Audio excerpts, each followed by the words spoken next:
क्या हुआ? देखो, मैं सोचता हूँ ना, अभी मैं ये सब काम बंद कर दूंगा। क्यों? किस लिए करूँ, किसके लिए करूँ? जिसके लिए मैं काम करूंगा, इतना मेहनत कर रहा हूँ, उनको कोई फिक्र ही नहीं है। वो गुलामी ही झेलना चाहता है। उनको कोई मतलब नहीं मेरी भावनाओं से, खेलते हैं। देखो, हमारा उद्देश्य नहीं है कंपनी जो है ये देश छोड़कर चला जाए। रहे जैसा बाकी लोग रहते हैं, सभी लोग रहते हैं, व्यापार करते हैं, लेकिन ये जो हमारे धर्म के ऊपर, हमारे संस्कृति के ऊपर, हमारे जो सिस्टम के ऊपर, व्यवस्था के ऊपर ये जो नष्ट करने की कोशिश कर रहा है, ये बहुत खतरनाक है, जो यहाँ के लोग समझना ही नहीं चाहते। और मैं अकेला यहाँ परेशान हूँ। यही बात मैं इन लोगों को समझाना चाह रहा हूँ, लेकिन ये लोग समझना ही नहीं चाहता, बल्कि हमारे ऊपर आरोप लगा रहे हैं कि मैं ही दोषी हूँ। इसी से तुम अनुमान लगा सकती हो कि मुझे कैसे कैसे लोगों का सामना करना पड़ रहा है। और तुम तो जानती हो ना, शिलपाड़ा के शिरीष बाबू। हाँ, जानती हूँ। उनको छोटी सी बीमारी हुई और मैं उनको तब देशी दवा लेने के लिए कहा था, लेकिन वो मेरी बात नहीं मानी। उन्होंने अंग्रेजी दवा लिया, जिसके परिणाम स्वरूप अभी वह हॉस्पिटल में भर्ती है। यहाँ पर सुई, नाक पे पाइप और जा करके हॉस्पिटल में पड़े हैं। अंग्रेजी दवा में प्रॉब्लम क्या है? अरे, इस अंग्रेजी दवा में प्रॉब्लम ही प्रॉब्लम है। इसमें जो मादक पदार्थ मिले होते हैं, उसको फिर लेते लेते शरीर को भी इस तरह आदत पड़ जाती है, फिर लेने पड़ते हैं। और इससे शरीर का जो प्रतिरोधक क्षमता है, जो प्राकृतिक देन है ईश्वर की, उसको भी धीरे धीरे नष्ट कर देता है। और ये लोग समझते नहीं है। मादकता की वजह से थोड़ी देर के लिए तो आदमी को आराम मिल जाता है, लेकिन वो आराम नहीं है। बीमारी जो है वो जड़ से वैसे ही बना रहता है, उसका कोई उपचार नहीं होता है। अंग्रेजी दवाओं की जानकारी आपको कैसे मिली? अरे बाबा, शिरीष बाबू को तो दवाई मैंने ही पहुंचाई, और दवा के ऊपर बिल्कुल साफ लिखा हुआ है इसमें कितने जो है मादक पदार्थ मिले हैं, कितने रसायन मिले हैं। ये सारी चीजें डिटेल्स में हैं, जो हमारे शरीर के लिए बहुत ही हानिकारक है। ये सब चीजें मैंने उनको दिखलाया, लेकिन वो मानने के लिए तैयार ही नहीं है। उनको सिर्फ अंग्रेजी दवा चाहिए। ये कैसे सोच है? किसी के दुख के समय, बीमारी के समय बहुत ज्यादा तो बोला नहीं जा सकता है ना, इसलिए मैंने इतना बोला, बस उतना ही बोला, लेकिन सुनेगा कौन? और ये जो अंग्रेजी दवाई के बारे में, इसके नुकसान के बारे में जो मैंने बताया, इससे सिर्फ वही नहीं, उनके सारे रिश्तेदार लोग मेरे ऊपर बिल्कुल जो है नाराज हो गए हैं। इसीलिए मैंने तय किया है, अब वो लोग कुछ भी करे, किसी भी तरह हलचल करे, मैं अब इन लोगों से जरा से भी है इन्वॉल्व नहीं रखूंगा अपने आप को। देखो, संसार में ईश्वर ने आपको जो काम के लिए भेजा है वो आपको करना ही पड़ेगा। अब ईश्वर का दिया हुआ काम का ये परिणाम? कोई गाली दे रहा है, कोई कुछ भी सुना रहा है, इसके लिए ये सब करूं मैं? आपको काम करना है, फल की आशा नहीं करनी चाहिए। तो किसकी आशा करूं? लोगों की गालियां खाने की, अपशब्द सुनने की, और लोगों का सारा गुस्सा जो है मेरे ऊपर चला आ रहा है, बस इसी चीज की आशा करूं? रात का सोना हराम हो गया। ये सब जो कुछ मैं कर रहा हूँ, इसका ये परिणाम। अभी अभी लगाया हुआ पौधा अभी अभी तो फल नहीं देगा, उसके लिए समय लगेगा। हाँ, समय तो लगेगा। अभी पौधा बड़ा होगा, उसको खत पानी मिलेगा, तब जाकर के फल देगा। क्यों? तुम्हारे मुंह से पहले ऐसी बात कभी नहीं सुनी, तुम ऐसे क्यों बोलते हो? और मैंने भी ऐसी बात कभी सुनी नहीं कि अपने देश की मिट्टी, अपने देश की हवा, अपने देश का पानी, ये सब ठीक नहीं है, बल्कि विदेश से आया हुआ सामान, वो सारी चीजें बिल्कुल ठीक है। सिर्फ इतना ही नहीं कि हमारी चिकित्सा प्रणाली को खत्म कर रहा है, बल्कि हमारे न्याय व्यवस्था को, शिक्षा व्यवस्था को, अन्य व्यवस्था को ये चोट पहुंचा रहा है।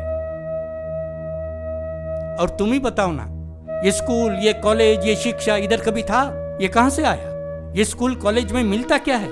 यहाँ कोई शिक्षा मिलता है, ज्ञान मिलता है? ईश्वर ने ज्ञान के आधार पर जीने के लिए हमें पृथ्वी पर भेजा है, ना कि स्कूल कॉलेज से मिले हुए सर्टिफिकेट से विदेशियों का गुलामी करने के लिए।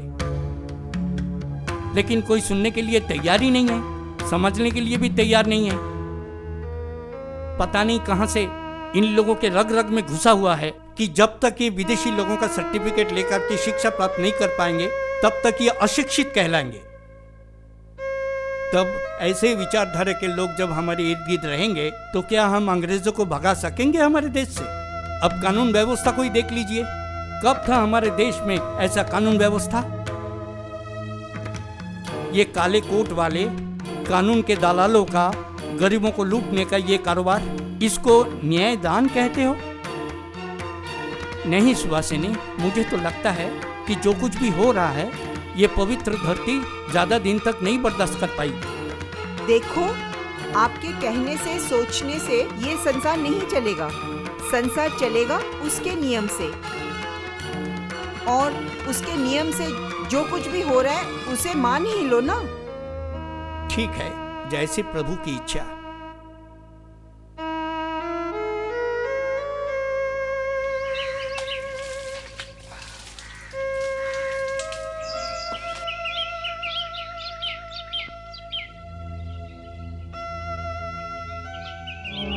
सुनो गांव वालों, सुनो सुनो सुनो, कल मध्याह्न भोजन के बाद कलकत्ता के प्रमुख लॉर्ड कर्सन पधार रहे हैं। सुनो, कल मध्याह्न भोजन के बाद कलकत्ता के प्रमुख लॉर्ड कर्सन पधार रहे हैं। देख, हम लोग फसल की खेती करते हैं। तुझे तो मालूम है 1 महीने में हमारा कोई काम नहीं होता है। तूने कर्जा लिया है और तूने कागजात पर जो लिख के दिया है दे दिया है, उसकी चिंता मत कर। हम विश्वनाथ बाबू के पास जाएंगे, हम कचहरी में खड़े होंगे विश्वनाथ बाबू के साथ, वो हमारा फैसला सुनाएंगे। कचहरी का जो काम है विश्वनाथ बाबू देखते हैं, और भी कई लोग हैं, जगदीश बाबू हैं। चिंता करने की कोई बात नहीं है, सारे काम हमारे हो जाएंगे। अगर वो लोग आएंगे तुझे डराएंगे तो उनके सामने गिड़गिड़ाना, भीख मांगना। अगर तब भी नहीं मानते हैं तो मालकिन के पास जाने की बात करना। अगर तुझे ये लोग डराएंगे, डरना मत, हो सकता है हमें मालकिन से इंसाफ मिल जाए। अभी से तू इतना क्यों टूट रहा है? मैं अपनी औरत को बच्चे के लिए कहाँ जाऊँ? अब ये रोना धोना बंद कर, तुझे कहीं जाने की जरूरत नहीं है। तुझे मैं कितना समझाऊं, अगर तू इस तरह टूट जाएगा ना तो तेरे ऊपर चढ़ बैठेंगे, और ये जमीन वो लोग तेरे से लेकर ही रहेंगे। क्या सोचता है तू कि वो लोग हमारी जमीन हड़प ले? नहीं, कभी नहीं।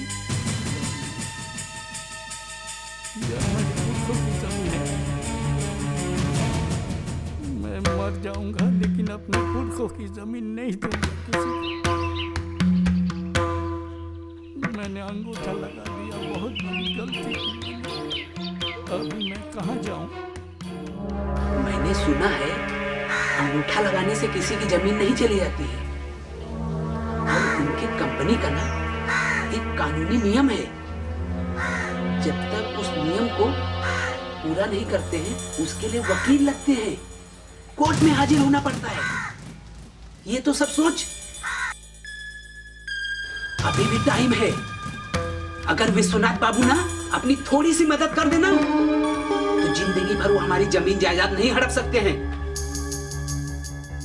और मैंने ये भी सुना है विश्वनाथ बाबू ना बहुत दयालु हैं, कितने लोगों का काम कराया है, कितने गरीबों को वहां से हटाया है। तेरा एक भी पैसा नहीं लगेगा अगर विश्वनाथ बाबू चाहेंगे तो। देख, मालकिन तेरा पैसा वापस मांग सकती है लेकिन तेरी जमीन नहीं हड़प सकती है। कागजात पे जो तू लिखा है कोर्ट को क्या पता, तेरे को तो पढ़ना लिखना आता ही नहीं।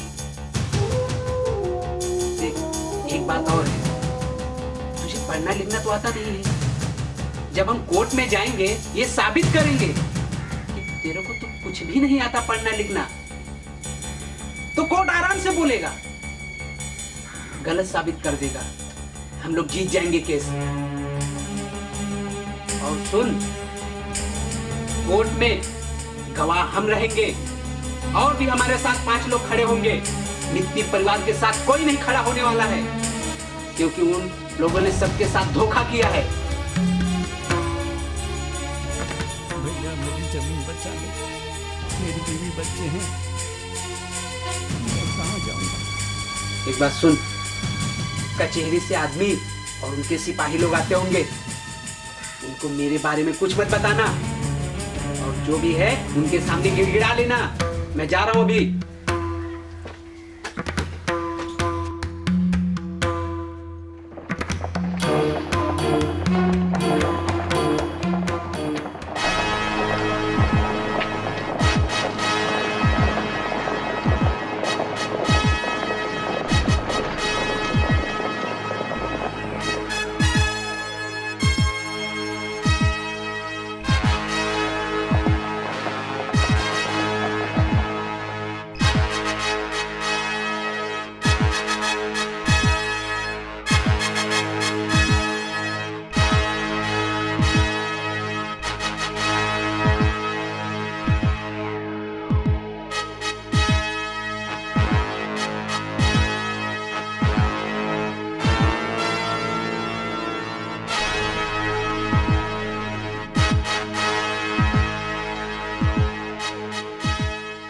लो आ गया फिर एक फिरंगी।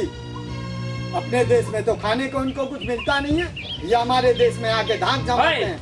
क्या बोल रहे हैं? खाते दे हमारे देश के हो, अपने देश के हो, नमक हमारे देश के खाते हो, हाँ हवा हमारे देश में लेते हो और गुण फिरंगियों के खाते हो। बस इससे ज्यादा बोल रहे हैं। क्या करूं? साधु नहीं होते ना, अब तक टाउन कोर्ट में बैठा दिया।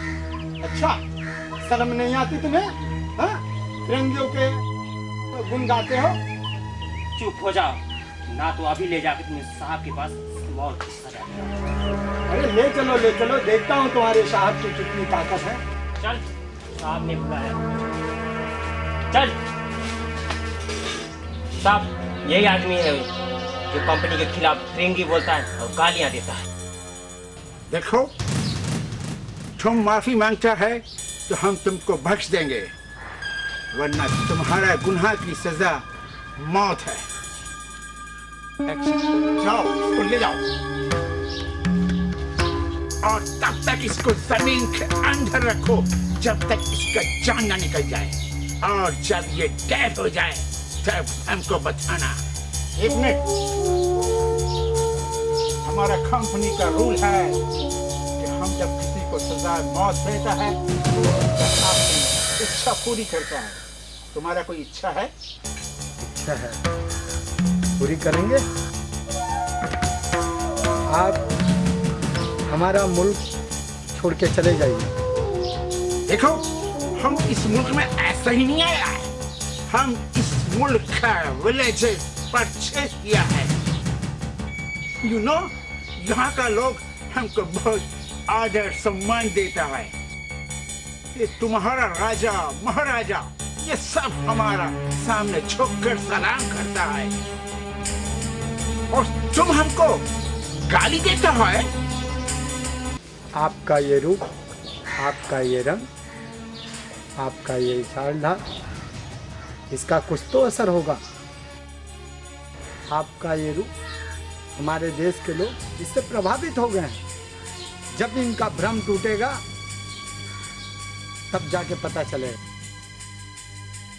यहाँ के लोग आपको ईश्वर का अवतार समझेगा और इसका फायदा उठा के आप इस देश पे राज तो जरूर करेंगे, लेकिन हमेशा के लिए नहीं, कुछ समय के लिए। जिस दिन इस भारतवासियों का अंतरात्मा जाग उठेगा उस दिन आप इस देश में नहीं रह पाएंगे। ये भी सच है कि आपके जाने के बाद इस देश का कारोबार इन लोगों के हाथ में चला जाएगा। ये भी सच है कि आपके जाने के बाद 100 गुना दर्द, 100 गुना कष्ट ये काले अंग्रेज हमें देंगे।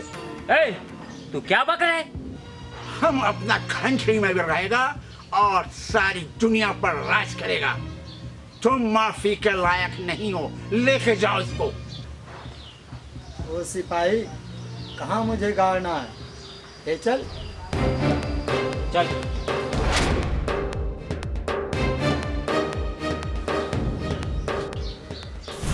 तुम बताओ, क्या हम तुमको इस मुल्क में कोई तकलीफ देता है क्या? नहीं सर, आप लोग तो बहुत अच्छा है। आप दिल के राजा है, राजा। तुम क्या सोचता है हमारे बारे में? सर, अब तो तारनहार हैं, भगवान हैं सर। तो फिर ये लोग ऐसा क्यों करता है? सर ये लोग मूर्ख हैं, इनको समझ नहीं है कि इनको अपने भगवान को मान सम्मान देना चाहिए या फिर गाली देना चाहिए।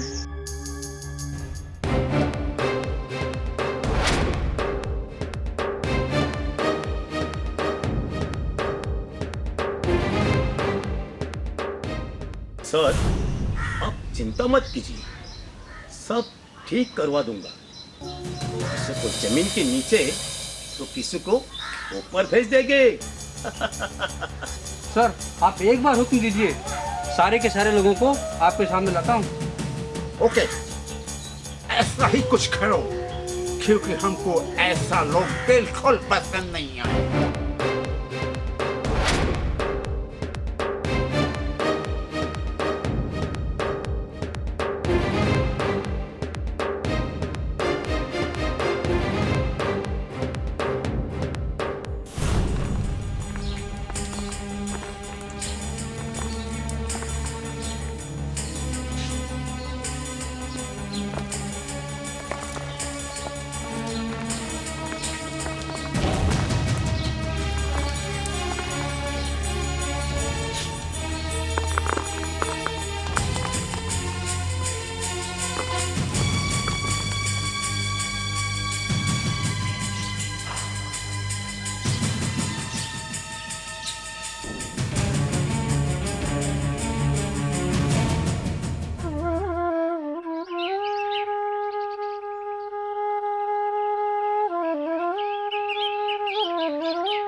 I think he's dead now. हाँ सर, इसके बाद जिंदा रहने का किसी का सवाल ही नहीं उठता। ये तो मर के भूत हो गया अभी।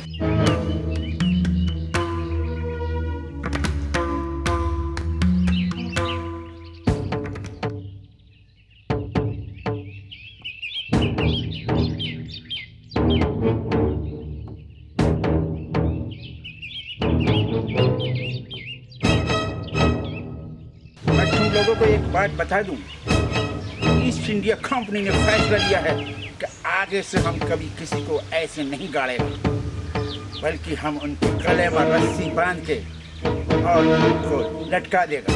इसका मतलब फांसी देंगे सर? बहुत अच्छा, बहुत अच्छा। हाँ, फांसी देंगे उनको, फांसी। बस हमें लंदन से ऑर्डर मिलने का इंतजार है।